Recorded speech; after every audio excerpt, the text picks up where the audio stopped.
In the headlines, Air Canada to boost Barbados airlift capacity later this month. The Barbados Labour Party outlines plans for its annual conference. Concern over the conditions of lunchroom facilities provided by some small businesses. And in sports, Ellerton joins Lions from Group A in the Prime Minister's Cup playoffs. The headline news is brought to you by National Transformation Initiative, shaping the Starbajan. Broadcasting from our studios in the Pine St. Michael, this is CBC NewsNight, starting now.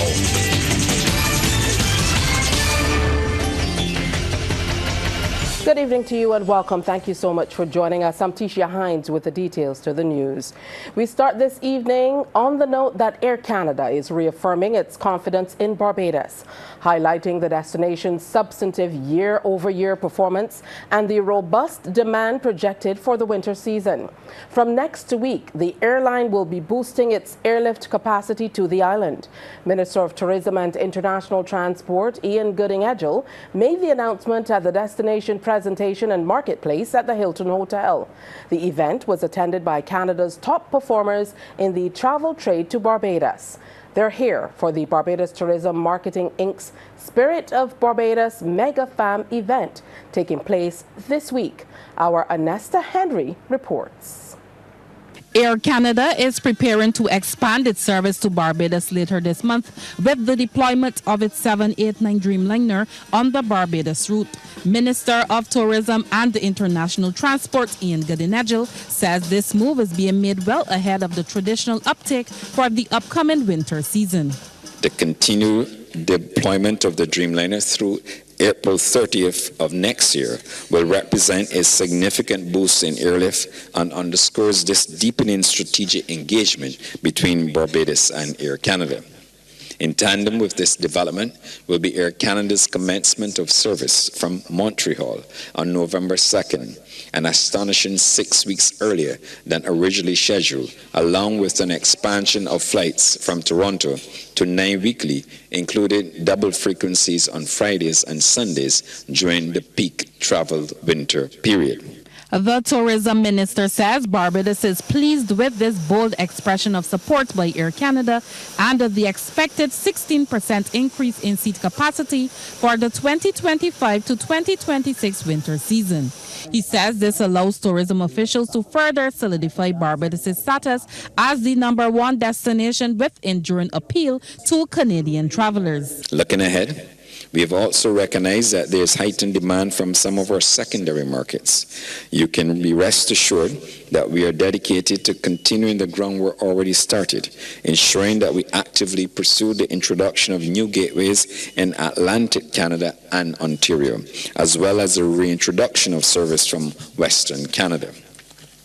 We are therefore keen to make the launch of year-round service from Montreal a reality, in addition to the establishment of new services from Ottawa and Halifax to ensure direct connectivity to those regions. For the period January to August 2025, Barbados welcomed almost 60,000 visitors, with Air Canada being the longest-serving international carrier to Barbados, having flown to the island for 75 years.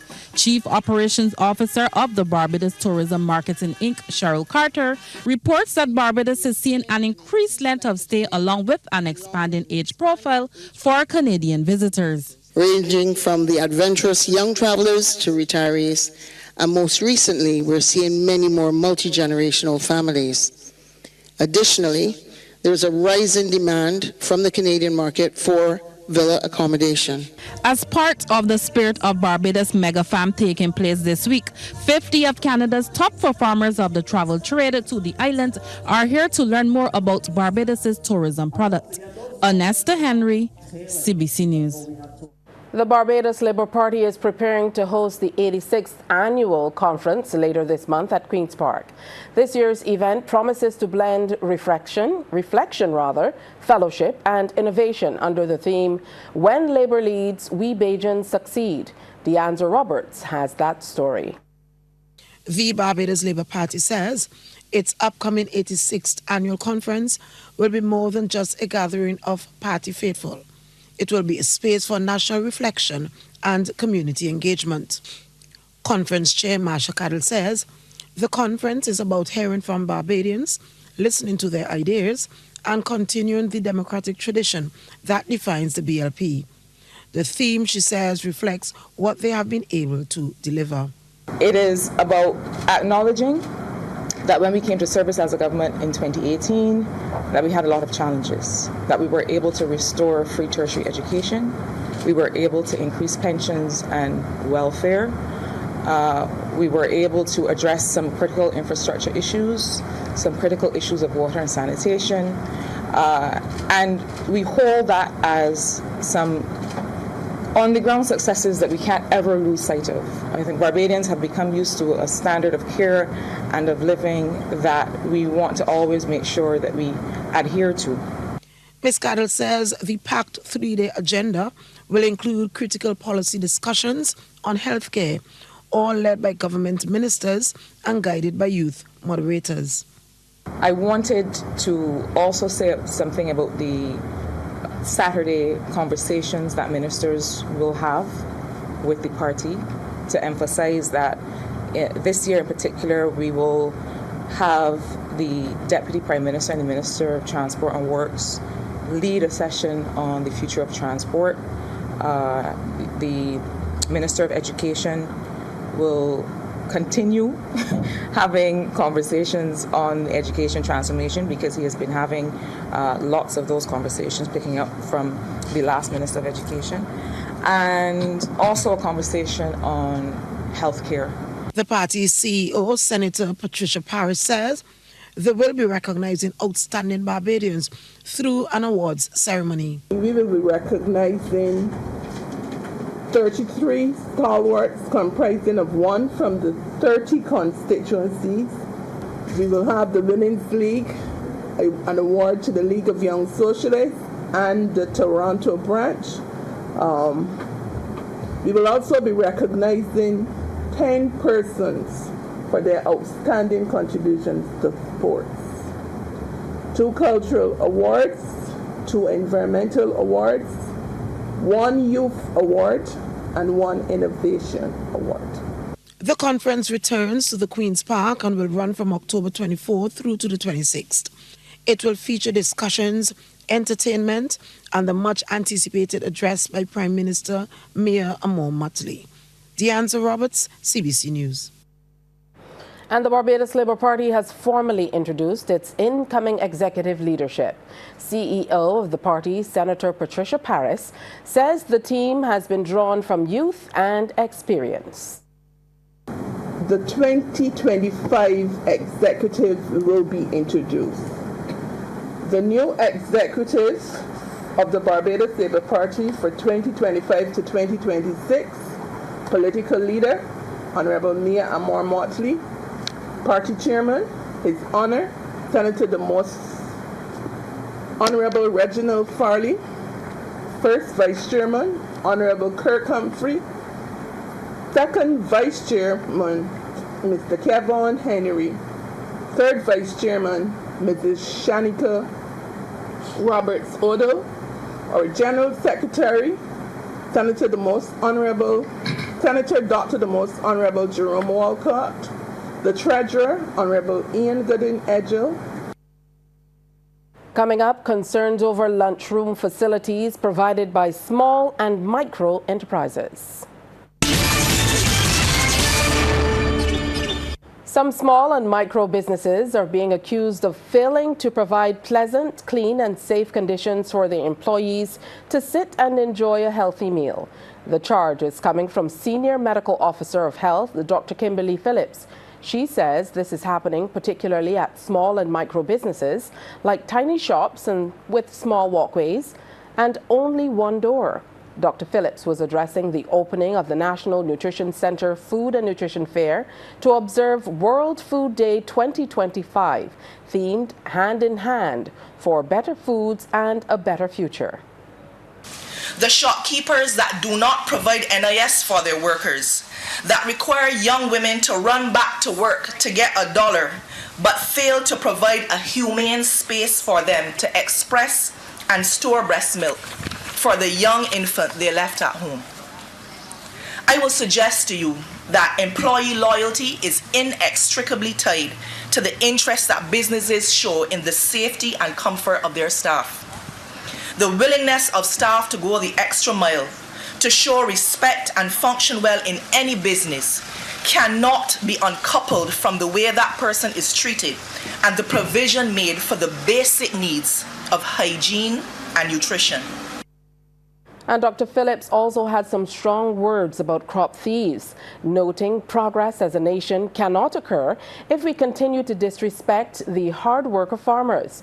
She wants to know if thieves continue to frustrate efforts made by farmers through lazy, inconsiderate acts of predial larceny, what will happen when despair and lack of profitability force farmers to quit? What will we do when greed, selfishness and short-sightedness cause us to lose the very sources on which we rely? This year's observance of World Food Day is especially meaningful, as the Food and Agricultural Organization marks its 80th anniversary. We are reminded that progress in food and agriculture has always been possible when governments, communities, farmers, scientists, and the private sector work together. A healthy diet should be a right and not a privilege.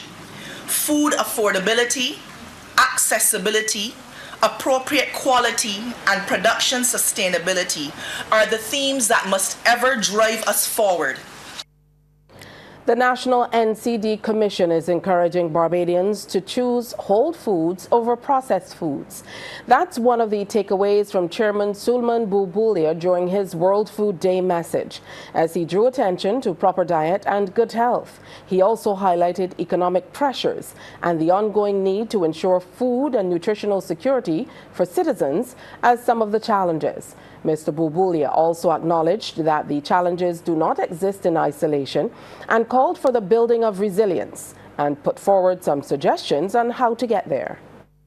The Commission proposes several measures, including strengthening the national school nutrition policy by educating our children about locally grown nutritious foods and their preparation, expanding urban and backyard agricultural initiatives, making unused land productive, and reconnecting Barbadians with food cultivation, supporting local farmers through professional policies that prioritize Barbadian produce, implementing clear food labeling standards, helping consumers make informed choices for their health with our full support for the octagonal, high-end, front-of-package warning label.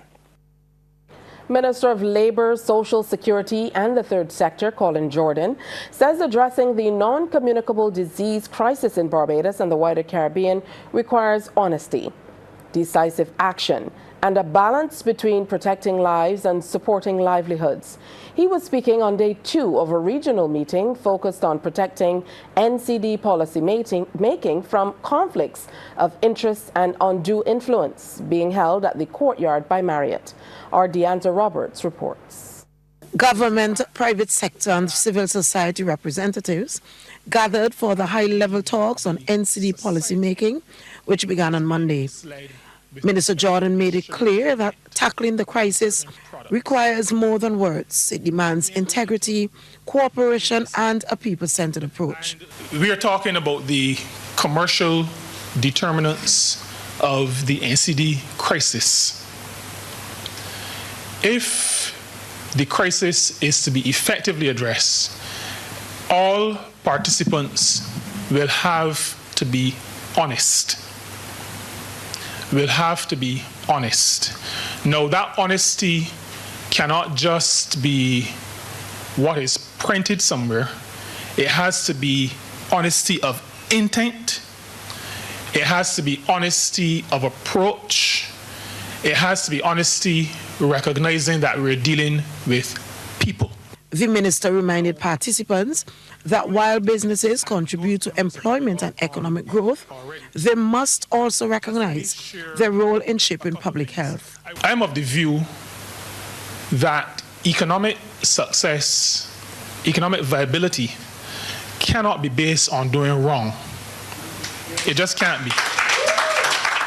Moving in a substantial way will create challenges. So the people whose health we want to safeguard or to improve are some of the same people who are benefiting from the commercial activity that is causing them damage. There is a tension that has to be addressed. Minister Jordan says the health of workers must be viewed as an investment in productivity. If all businesses recognize that the engines of their production are their people, then we'll all want to have healthy, happy, and alert people working in our organizations. Barbados is very focused on services, has been for many decades. Services are about people helping and facilitating people. And happy people make happy customers. And so it is not to be seen, from my perspective at least, as a burden, but as an investment in ensuring that the future viability of the organization is preserved. The discussions continue tomorrow with a focus on strategies to reduce undue influence in NCD prevention and control. Deanza Roberts, CBC News. Sports Night, brought to you with the compliments of Great Health Works, agents for Omega XL.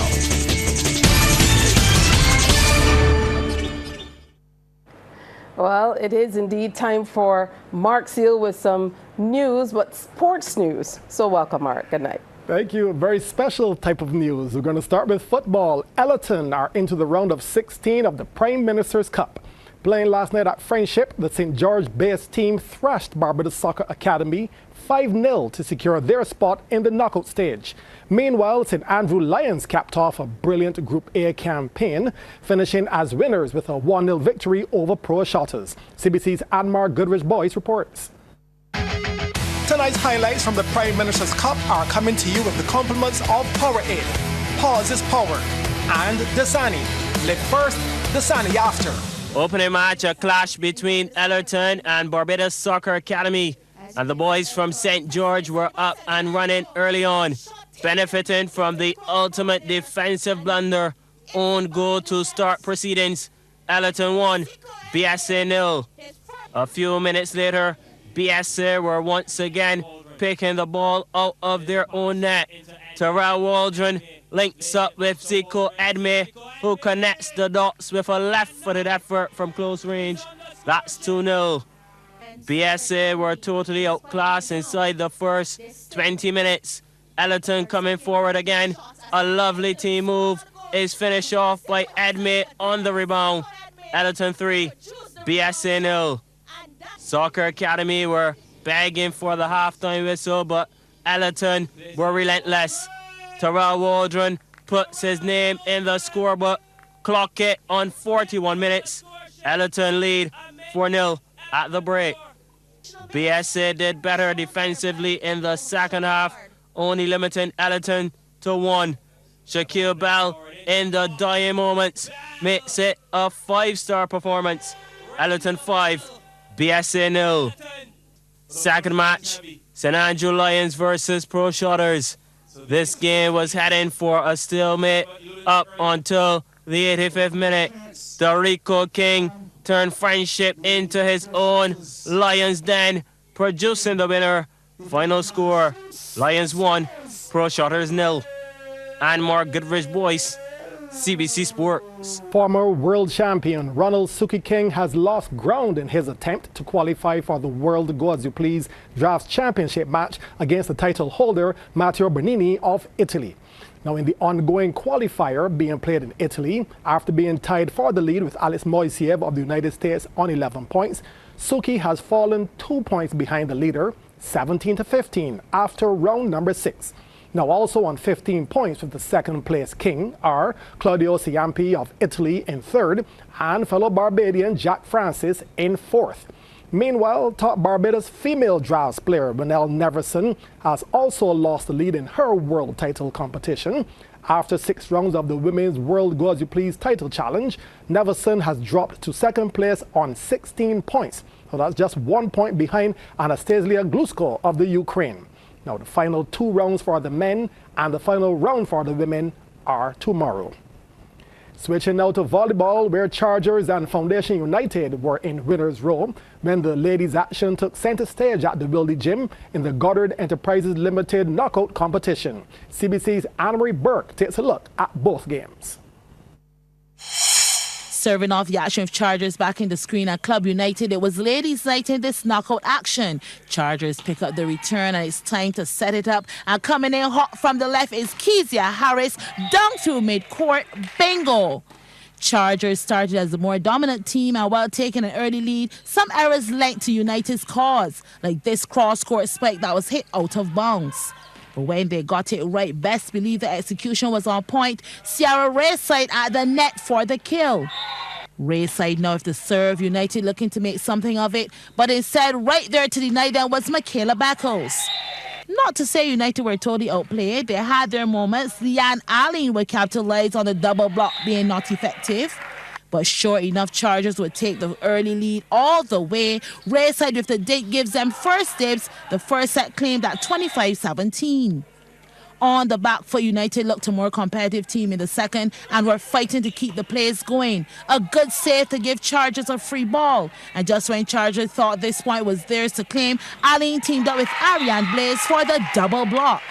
But Chargers were not going to relinquish their dominance. Here comes Beckles for the spike, nicely timed and placed. And while United did put up a good fight, there was no denying Chargers the win on the night. Kanisha Marshall-Webster getting in on the act. As claiming the second set at 25-12, Chargers went on to take the third 25-14, a straight sets win for them and a loss for Club United.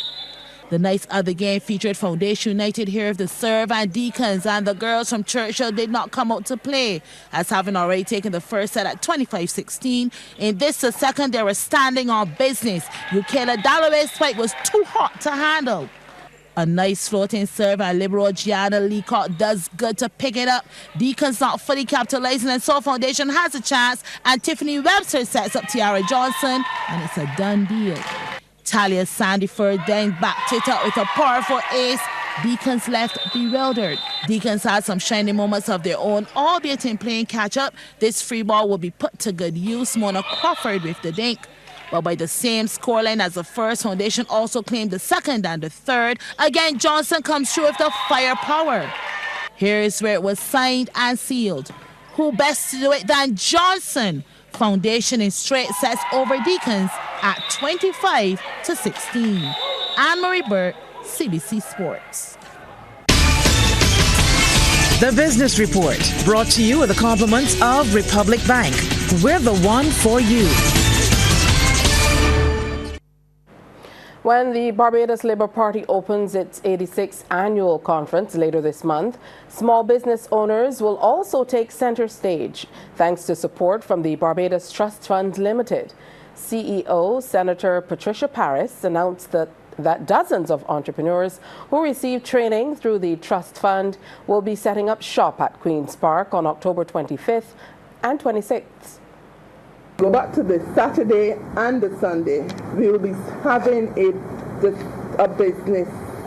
businesses coming to sell their items at our annual conference on both Saturday and Sunday. All of these business owners are clients of the Barbados Trust Funds Limited and have received financial assistance from them. They have benefited from many courses that will assist them with the management of their businesses, and these are done by the Trust Funds Limited. The St. Lucia government says it will sign a multi-million-dollar loan agreement next week with the OPEC Fund for International Development. It will partially finance the cost of planned construction work along the Julian Hunt Highway. Prime Minister Philip J. Pierre says the agreement will be signed on the margins of the ongoing World Bank meetings in New York, adding the total funding is $33 million. The Prime Minister's Cup Goal of the Week, brought to you by Powerade, Pause is Power, and by Dasani. Live first, Dasani after. The goals continue to reign in the second edition of the semi-professional Prime Minister's Cup. A few were scored, but this strike from Nikolai Brathwaite is definitely the goal of the week. Brilliance from Brathwaite to help Weymouth Wales to a 2-0 victory over Whitehall Titans. The icing on the cake came near the end. 85th minute, Nikolai Brathwaite from the top of the box. Hammered past the custodian. Sign seal delivered. 2-0. Wales keep their unbeaten run intact, heading into the knockout stage. And that's news. Thank you so much for spending the time with us. On behalf of the entire team, do enjoy the rest of your night.